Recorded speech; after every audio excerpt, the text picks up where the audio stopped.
மாற்றமில்லை. வாசிங்க. இந்த மாசத்துக்கு இந்த வாரத்துல இல்ல, இந்த மாதம் வருகிற நாட்களில் கர்த்தர் உங்களை இம்மட்டுமல்ல வருகிற நாட்களில் இப்படி ஆசீர்வதிப்பார். ஒரு வசனத்தை வாசிப்போம். 2 ராஜாக்கள் 18ஆம் அதிகாரம் 7வது வசனத்தை வாசிப்போம். 2 ராஜாக்கள் 18:7. ஆகையால் கர்த்தர் அவனோடு இருந்தார், அவன் போகிற இடம் எங்கும் அவனுக்கு அனுகூலமாயிற்று. ஆண்டவருக்கு ஸ்தோத்திரம். இதுதான் ரொம்ப நாளா நான் எதிர்பார்த்தேன். இப்பதான் கர்த்தர் நம்மளோடு கூட வந்திருக்கிறார். இதுதான் வேணும். ஏன்னா கர்த்தரும் இதுதான் விரும்புகிறார். நீங்க நினைப்பதற்கு மேற்பதற்கும் அதிகமாய் நமக்கு கிரியை செய்கிற கர்த்தர் சொல்லுகிறார். கர்த்தர் அவனோடு இருந்தார். அதுக்கு முன்னால ஒரு வார்த்தை சொல்லப்பட்டிருக்கிறது. ஆகையால் என்ன சொல்லிருக்கு? ஆகையால். அப்ப அதுக்கு முன்னால இன்னும் இருக்கு, இதை கொஞ்சம் இருக்கு. ஆகையால் அதுக்கு பிறகுதான் கர்த்தர் அவனோடு இருந்தார். கர்த்தர் என்னோடு இருந்தால் எப்படி இருக்கும்? அப்படி யோசித்து பாருங்க. கர்த்தர் என்னோடு இருந்தால் எப்படி இருக்கும்? அதுக்கு அடுத்தது பாருங்க, அடுத்த வார்த்தை பாருங்க. ஒரு மனிதனோடு ஒரு மனுஷியோடு கர்த்தர் இருந்தால் அவன் போகிற இடம் எல்லாம் அவனுக்கு என்ன பாக்கியம் பாருங்க. அவன் போகிற இடம் எல்லாம் யாருக்கு பாருங்க, எங்கும் அவன் போகிற இடம் எங்கும் அவனுக்கு அனுகூலமாயிற்று. மீண்டும் அதை அழகாக வாசிப்போமா? மீண்டும் ஒரு முறை. ஆகையால் அதை இப்படி வாசிக்கலாமே. கர்த்தர் என்னோடு இருந்தார், கர்த்தர் என்னோடு இருந்தார், நான் போகிற இடம் எல்லாம் எனக்கு அனுகூலமாயிற்று.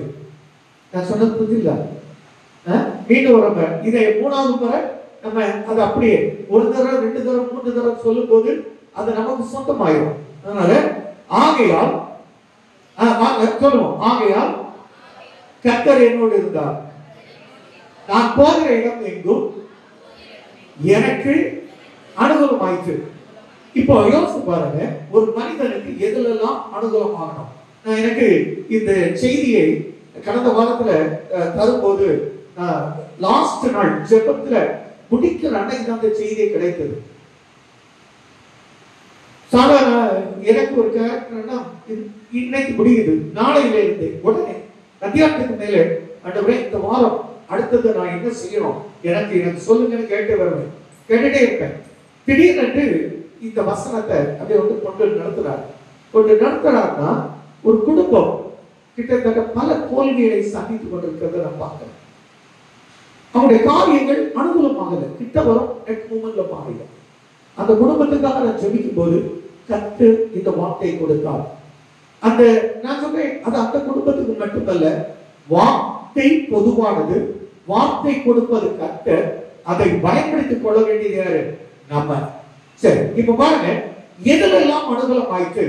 நம்முடைய பண தேவையில் அனுகூலம் ஆயிற்று, நம்முடைய சரீர சுகத்திற்கு அனுகூலம் ஆயிற்று. இப்போ ஒரு இன்டர்வியூக்கு போவீங்க, அனுகூலம் ஆயிற்று. அடுத்தது இப்ப பாத்தீங்கன்னா சமீபத்துல போன வாரத்துல ரினோ ஃபாரின் போனாங்க. அந்த ரினோவுடைய காரியத்துக்கு அவங்க எடுத்ததெல்லாம் கிட்ட கிட்ட கிட்ட கிட்ட வந்து மாறி போய் இப்படி இருக்கும். ஆனா அனுகூலமாகும். நான் சொன்னேன் கட்டாயம் நடக்கும். நானே தேவ சமூகத்துல கேட்டுதான் சொன்னேன். இப்ப பாருங்க, நான் 2 உடனே போகும். அடுத்தது இந்த டிசம்பருக்குள்ள என்னட்டா நமக்கு 3 செய்தி கிடைச்சிருக்கு. என்ன ஒரு செய்தி தானே, அதுவும் மங்களகரமா இருக்கும். மாற்றம் இல்ல.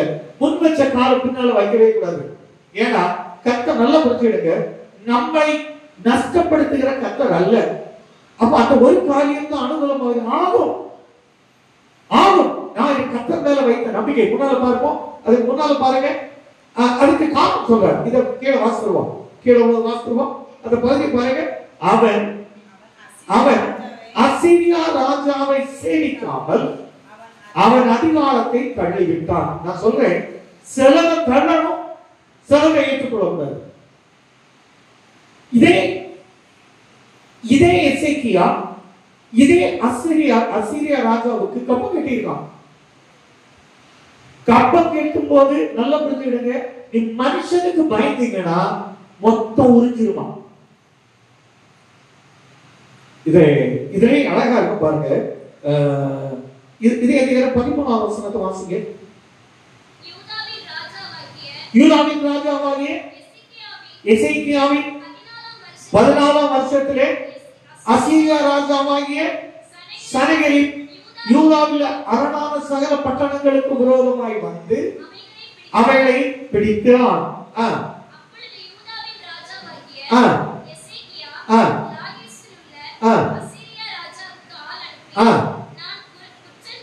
நான் குற்றம் தீர்ப்பு பாருங்க, இவனை சொல்லிட்டான். அதாவது சாலோமோனுடைய ராஜ்ய பாலத்தில் இருந்து இஸ்ரவேலுடைய சாம்ராஜ்யம் இரண்டாய் பிரிக்கப்படுகிறது. ஒன்று யூதா, இன்னொன்று இஸ்ரவேல். இந்த எசேக்கியா யூதாவுக்கு ராஜாவா இருக்கிறார். இஸ்ரவேலுக்கு ராஜாவை அசரியா சனகெரிப் பிடித்துட்டான். அசீரிய ராஜா பிடிச்சுட்டான். பிடிச்சுக்கிட்டு இவன்கிட்ட சொல்லலாம், நீ இதே போல நான் உன்னை பிடிக்க போறேன், நீ எனக்கு கப்பம் கேட்டேன். கப்பம் கேட்டும் போது என்ன நடந்தது தெரியுமா? நீங்க எனக்கு சமயம் பத்தாது, என்ன சொல்ல வேண்டிய நிறைய இருக்கு. நான் உங்களுக்கு புரியும்படியா சொல்லிடுறேன். பின்னால அவசியப்படும் போது இந்த வசனங்களோடு உங்களுக்கு ப்ரூஃப் பண்ணி காட்டுகிறேன். தேவாலயத்தில் உள்ள எல்லாவற்றையும் 15ஆம் வசனம் வாசிங்க. 15ஆம் வசனம் வாசிங்க.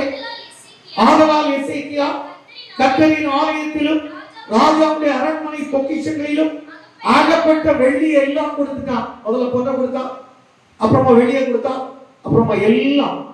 நம்ம வீட்டுல சில மனுஷர்கள் வந்து கிறிஸ்டன் பண்ணிடுவாங்க. நம்ம கொஞ்சம் சேர்ந்துருப்போம், குருவி சேர்த்தது போல. நான் ஒண்ணு சொல்லட்டா, போயிட்டு இப்போ, ஆனா நான் சொல்றேன் மட்டும் போகாது, எல்லாம் உங்களுக்கு தெரியும். அதான் உண்மை. இப்ப போயிட்டு இப்போ அந்த மனிதனுக்கு அவன் பயந்ததால் அசீரியா ராஜாவாகிய சனகெரிப்புக்கு எசேக்கியா பயந்ததால் தேவாலயத்தில் உள்ள பணிமுட்டுகள் முதற்கொண்டு அரண்மனையில் இருந்தது முதற்கொண்டு எல்லாம் அவனை கொடுத்துட்டான். நமக்கு ஒரு ஒரு பழக்கம் உண்டு தெரியுமா? எல்லாருக்கும் நம்மகிட்ட ஒரு நல்ல பொசிஷன், மாசம் இவ்வளவு சம்பளம் இவ்வளவு வந்துட்டு இருக்குன்னு வைக்கலாம். நம்ம கர்த்தரை தேடுறத கொஞ்சம் குறைவாக இருக்கும். ஆனா எல்லாம் போயிட்டுன்னு வைங்க, என்ன ஆகும்? அப்ப மரியாதை பண்ண ரொம்ப தேடுவார். அவர் தேட மாட்டார், நம்ம தேடுவோம். இதுதான் அங்க. இவன் எல்லாம் போயிட்டு போன பிறகு பலப்பட்டுட்டான்.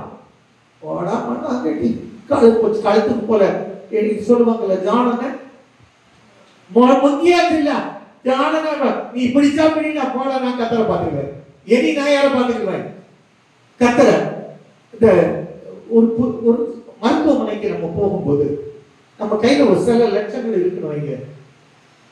அப்ப எல்லாம் அந்த டெஸ்ட் அதுலயும் வேற டாக்டர் காது கேட்க சொல்லிடுவான். எப்படிமா எவ்வளவு செலவானாலும் பரவாயில்ல, அவன் பாத்துக்கிடுவான். குடிக்கிறா எல்லாத்தையும் பிறகு எல்லாம் குடுக்கிற பிறகு ஏசப்பா அப்புறமா பாஸ்டர் எல்லாம் போயிட்டு யாரு போல ஒரு 12 வருஷம் முதல் போக்கில கஷ்டப்பட்ட மகள் எல்லாத்தையும் விட்ட பிறகு வேற வழி இல்ல, சாப்பிட வழி இல்லாத போது அவன் யாரை போய் தொட்டா போதும் வந்தா. ஆண்டவர் இயேசு, நான் சொல்றேன், நீங்க மனுஷனுக்கு பயந்தீங்கன்னா கண்ணியை தான் பார்ப்பீங்க. கர்த்தருக்கு மட்டும் பயப்படுங்க. எப்படி இருப்பீங்க தெரியுமா? இதே எசேக்கியாவுடைய காரியத்தை போல உங்கள் காரியம் அனுகூலமாய் மாறும்.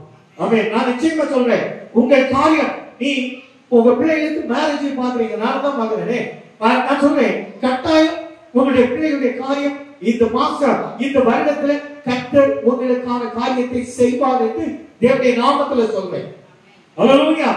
அது எப்படி இருக்கும்? நினைப்பதற்கும் வேண்டுவதற்கும் கிரகிக்க முடியாததா கூட இருக்கும். ஆமென். கர்த்தரால் கூடாதது ஒன்றும் இல்ல. நீ சொல்லியிருக்காருல, இதுக்கு முன்னால மந்திர வசனத்தை பாருங்க, 5ஆம் வசனத்தை பாருங்க. இவன் இஸ்ரவேலின் தேவனாகிய கர்த்தரின் மேல் வைத்த நம்பிக்கையிலே அவனுக்கு பின்னும் அவனுக்கு முன்னும் ஒருவனும் இல்லை. நல்லா புரிஞ்சுடுங்க.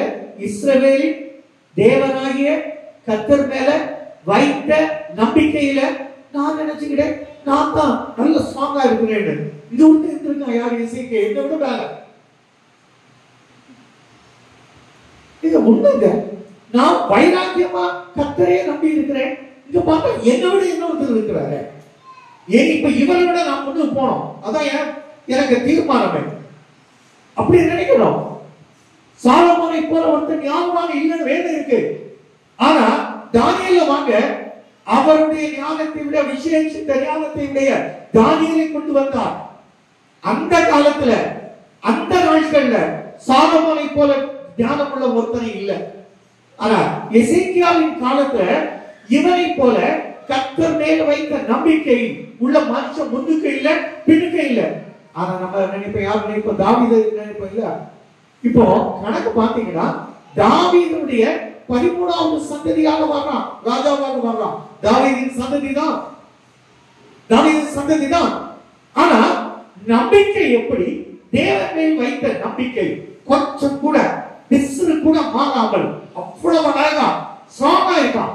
இந்த நம்பிக்கையோடு நான் இன்னும் சில முக்கியமான செய்திக்கு வரல, ஒரு ஓரலா சொல்லிருக்கேன். அடுத்த பகுதி போகும்போது அவன் எவ்வளவு நம்பிக்கையா இருந்தான் உள்ளத வசனத்தின் மூலமா நமக்கு அப்படி இருக்கா, நமக்கு அப்படி இருக்கா? ஏன் என் காரியம் இன்னும் எனக்கு அனுகூலமாகவில்லை? அதான் புரிஞ்சுக்கிட்டோம். இப்ப நம்ம கர்த்தரை துதிக்கிறோம். இந்த துதிக்கு நான் கேட்கல, கர்த்தர் கொடுத்திருக்கிறார். நான் தகுதி உள்ளவனா இல்ல. கர்த்தர் பிறந்து போதே தகுதி உள்ளவனா கர்த்தர் பிறக்க வைத்தார், அவருடைய ஊழியத்தில் நிற்க வைத்தார்.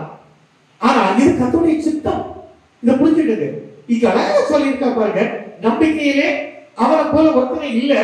அடுத்ததாக அவன் கர்த்தரை விட்டு பின்வாங்காமல் அவரை சார்ந்திருந்து அவன் மோசேக்கு கற்பித்த அவருடைய கற்பனைகளை கை கொண்டு நடந்தான்.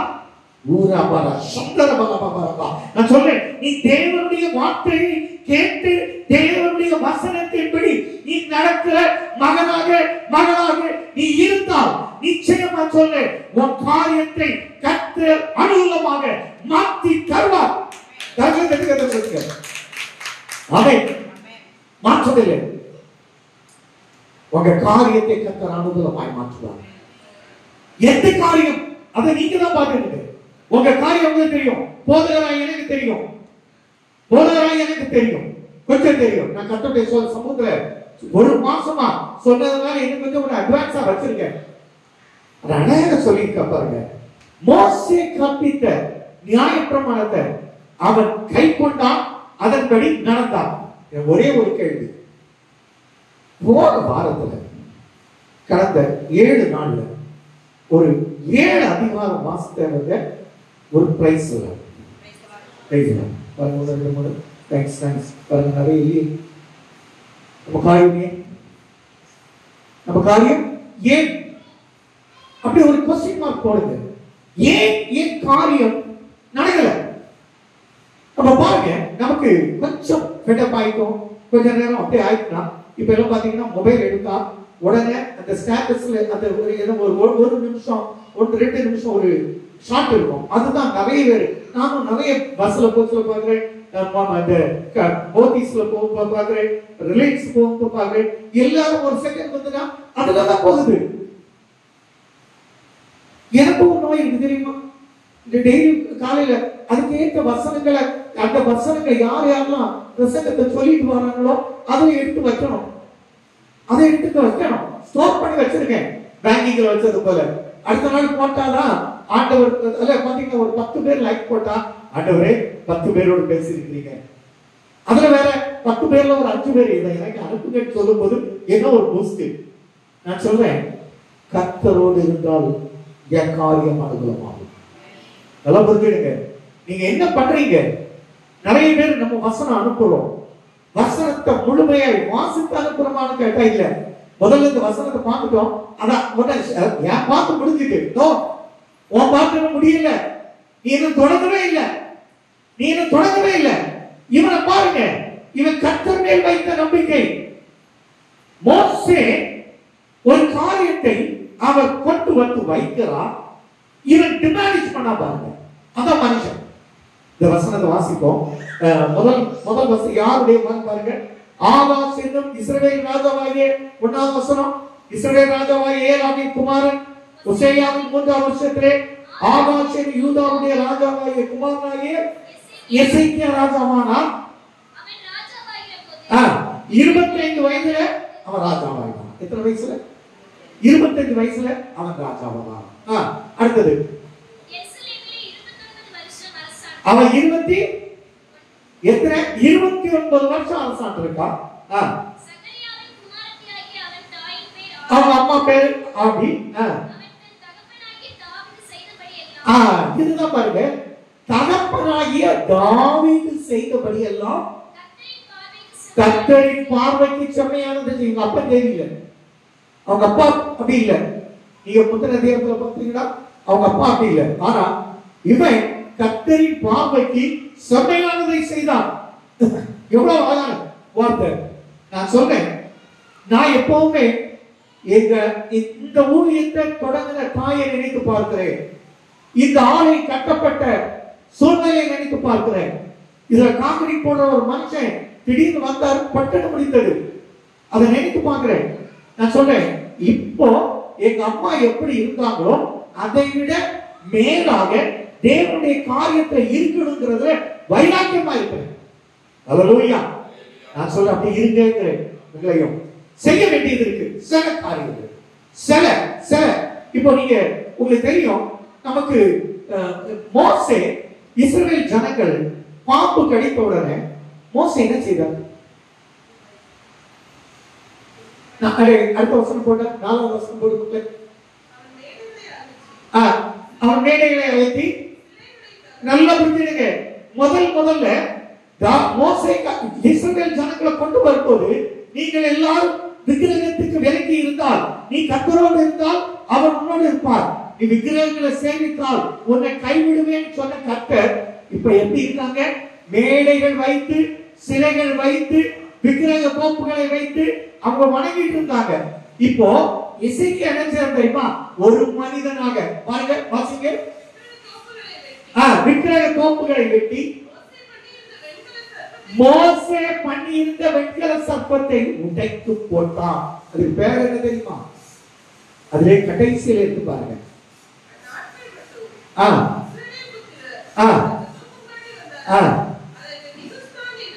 அதாவது மோசே அந்த வணக்க சொல்லல, ஜனங்கள் பாம்பு பார்த்து பயந்ததால் இவன் பயப்படக்கூடாதுங்கிறதுக்காக தான் தூக்கி மேல வைத்தான்.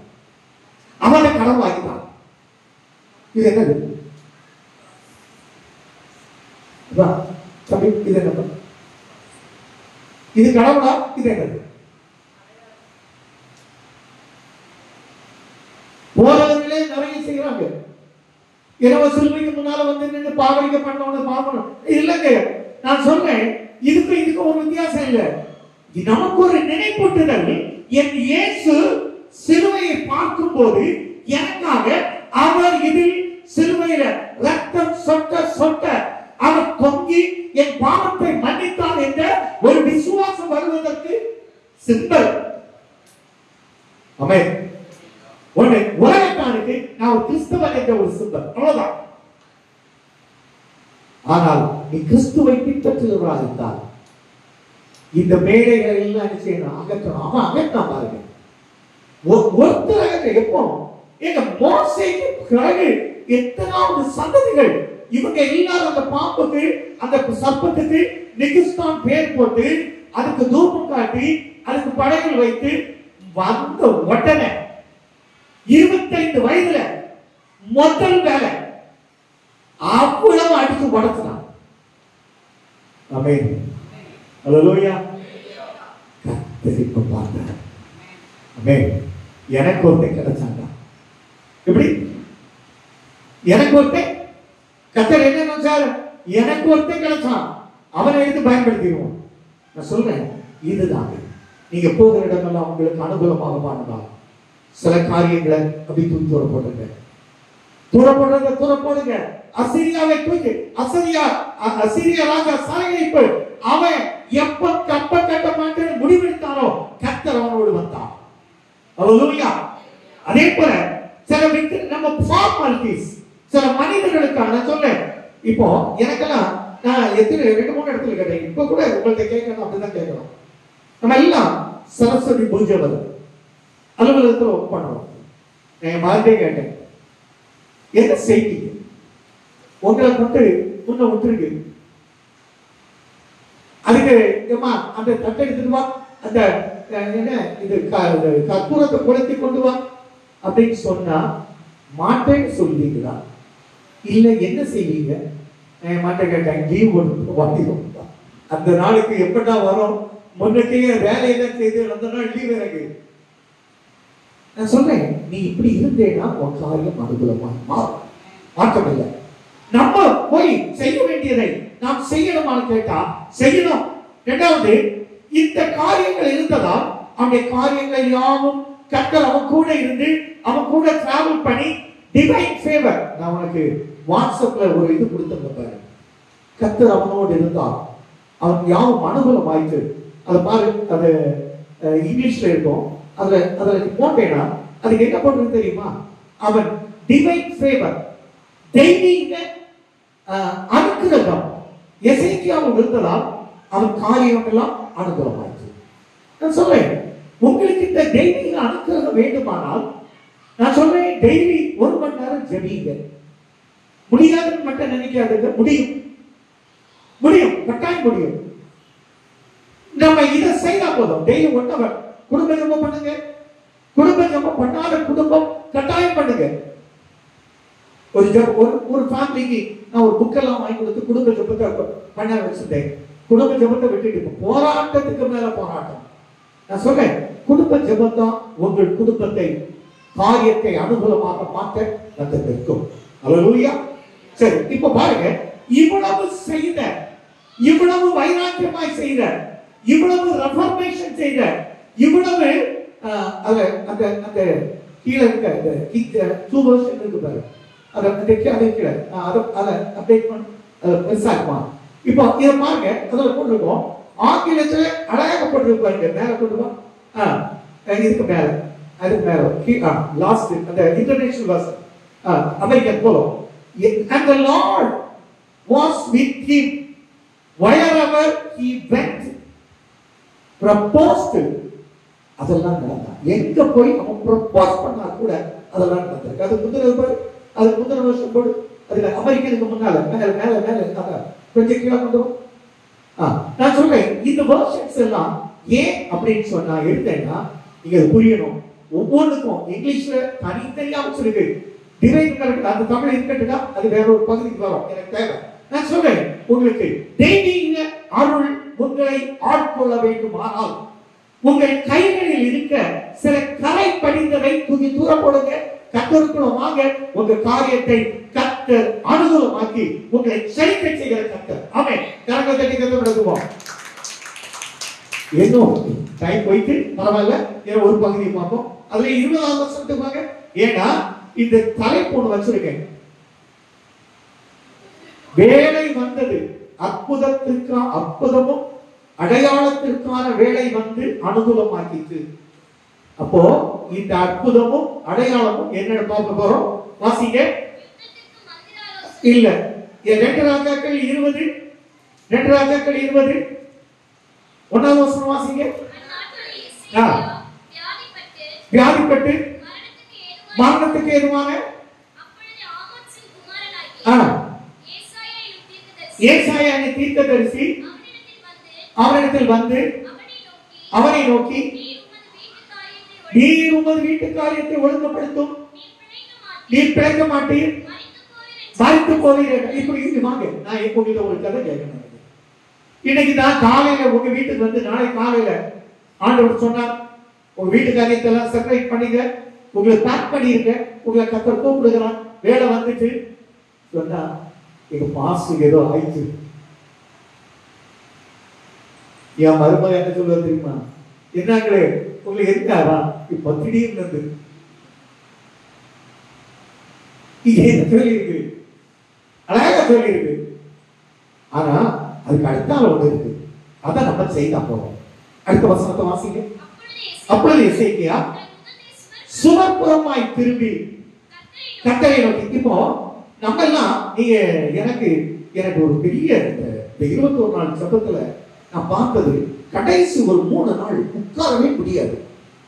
இந்த இடுப்புக்கு கீழே அது ஒரு மாதிரி கால் ஒண்ணும் கை ஒண்ணும் செயல்படாத போல படுத்துட்டு. இப்ப இதை வாசிக்கும் போது என்னதான் நான் அந்த பக்கம் திரும்பி, ஆண்டவரே இந்த காரியத்துக்கா அவன் அப்படிதான் கேட்டிருக்கான், பேக் பண்ணு. சரி, ஏன் பேக் பண்ண சொன்னார்? அவன் ஏன் சுகப்புறமா திருப்பி அழுதாண்டா? அவனுக்கு குழந்தை கிடையாது. யாருக்கு? இசைக்கு. இது காரியத்தை சொல்றது வர அவனுக்கு பிள்ளை கிடையாது. அவங்க என்ன சொல்றார்? இந்த ராஜபாலத்துக்கு என்ன ஒரு ராஜாவை நீ ரெடி பண்ணு, எல்லாம் ரெடி பண்ணு, நான் உன்னை எடுக்க போறேன்.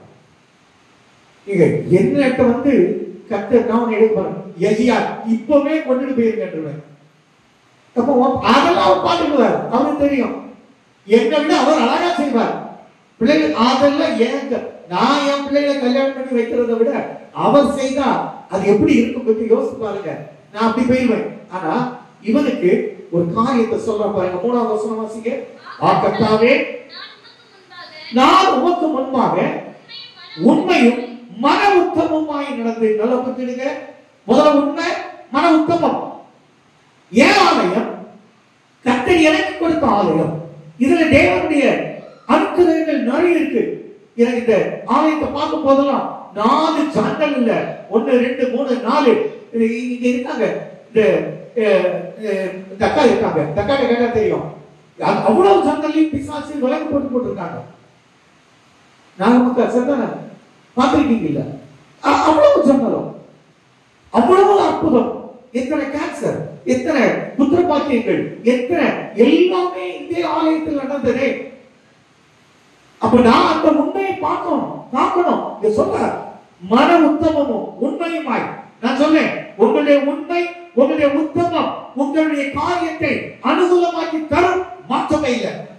கர்த்தர் செய்ய போகிறார். ஹல்லேலூயா. அடுத்த வசனம் பாருங்க. உங்கள் பார்வைக்கு நலமானதை செய்ய. உடனே ஆண்டவரே, உங்க பார்வையில அந்த நிகுஸ்தான கால் பண்ணேன், மேடைகளை அகற்றினேன். நான் இவ்வளவு செய்தல்ல ஆண்டவரே, என்னை அதை நினைத்து இஸ்ரவேல் 2 சாம்ராஜ்யத்தை சேர்த்தேன். பலியிடாத போது பலியிட வைத்தேன். ஆராதனைக்கு பாடல்களை கொண்டு நிறுத்தினேன். நான் இப்படி செய்தேனே, இதை நினைத்து நான் இப்பவும் சொல்றேன். நீங்க எல்லாம் ஜெபிக்கல, இப்போ ஒண்ணு ஆண்டவரே, நான் அந்த பந்திக்கு நான் இவ்வளவு செய்தல்ல ஐயா, இதை கேட்கலாம். நீ செய்த நன்மை கர்த்தருக்கு.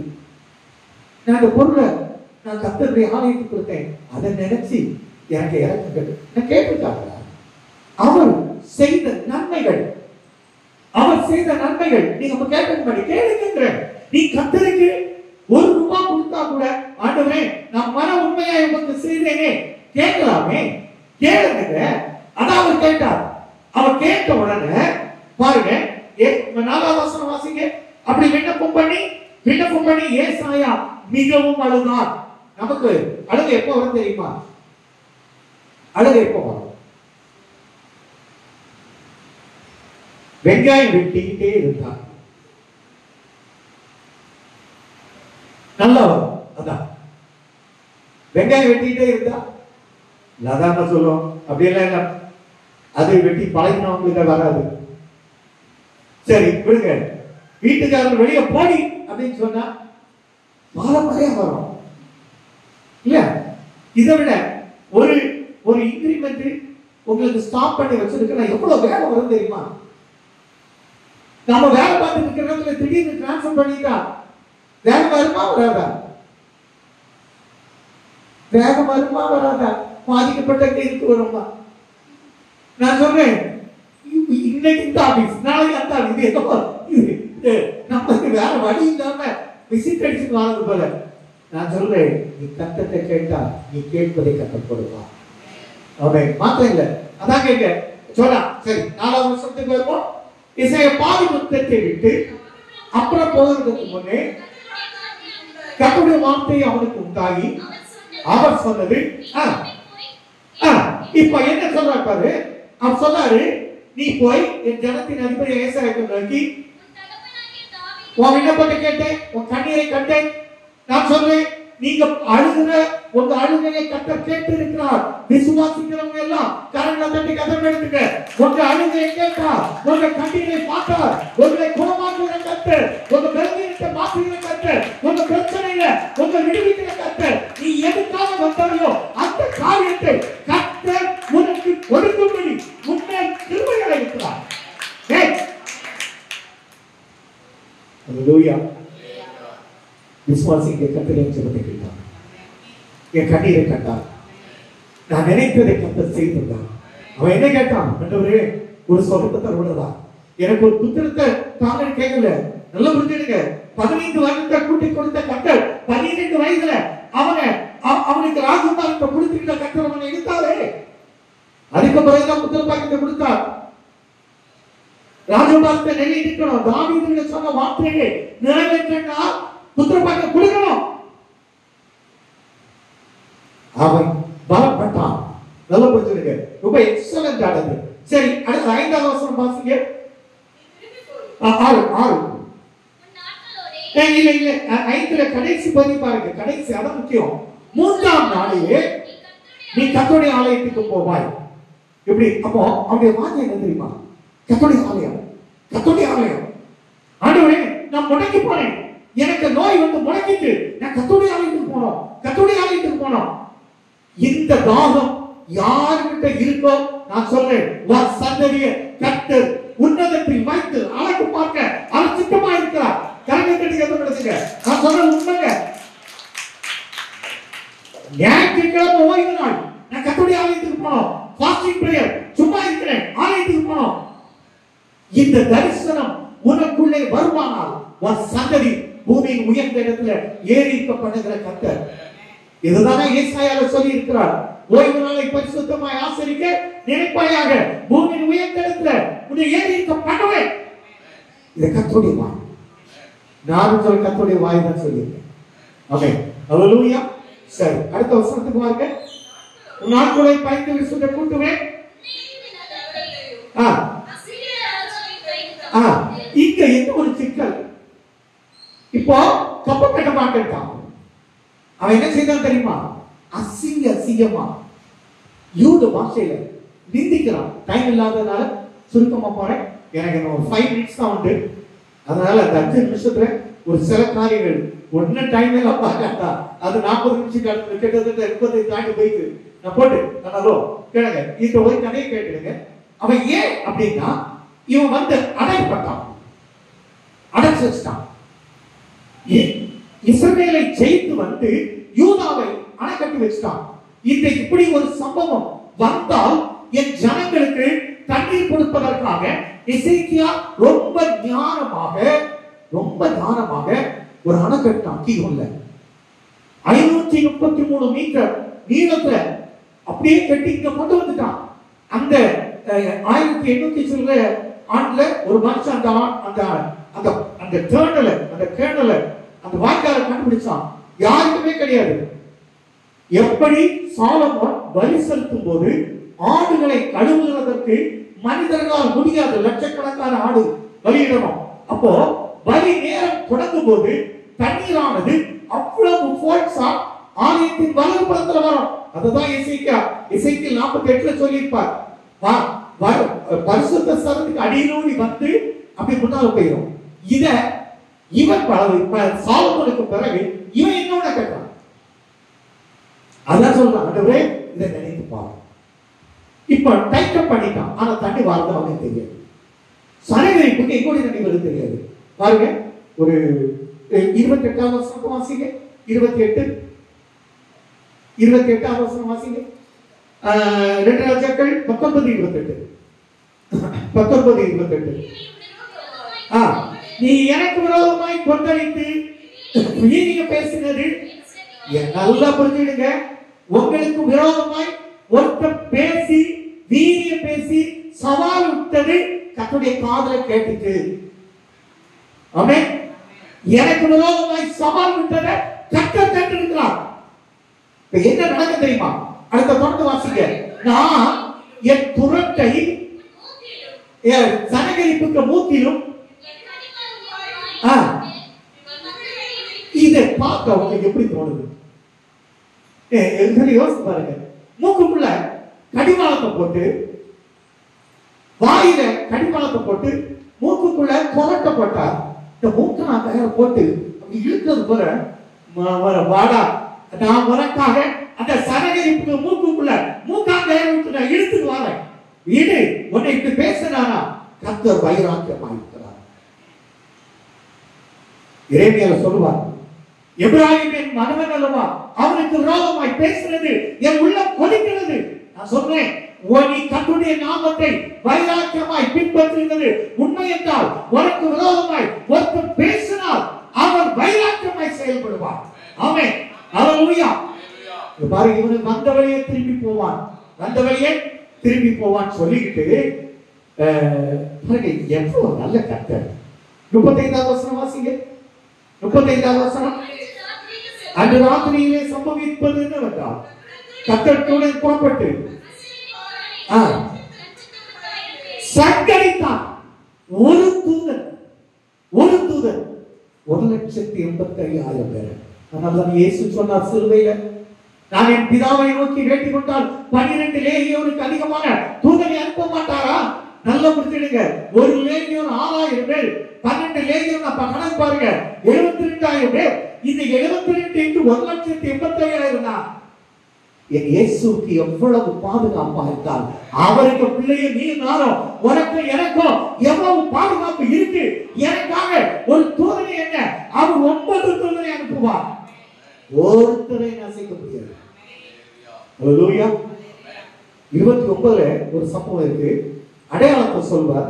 முதல் வருஷம் தைக்க பண்ணிட்டார பரவாயில்ல, முதல் வருஷம் பயிராகிறத தானா பயிராகும் பாரு, முதல் தப்பி பயிராகும். நான் சொல்றேன், இதுவரை உங்க வருமானங்கள் சிதறப்பட்டு இருக்குமானால் இனி நீ கடன் வாங்க மாட்டாய், தப்பி பயிராகும், தப்பி பயிராகும்.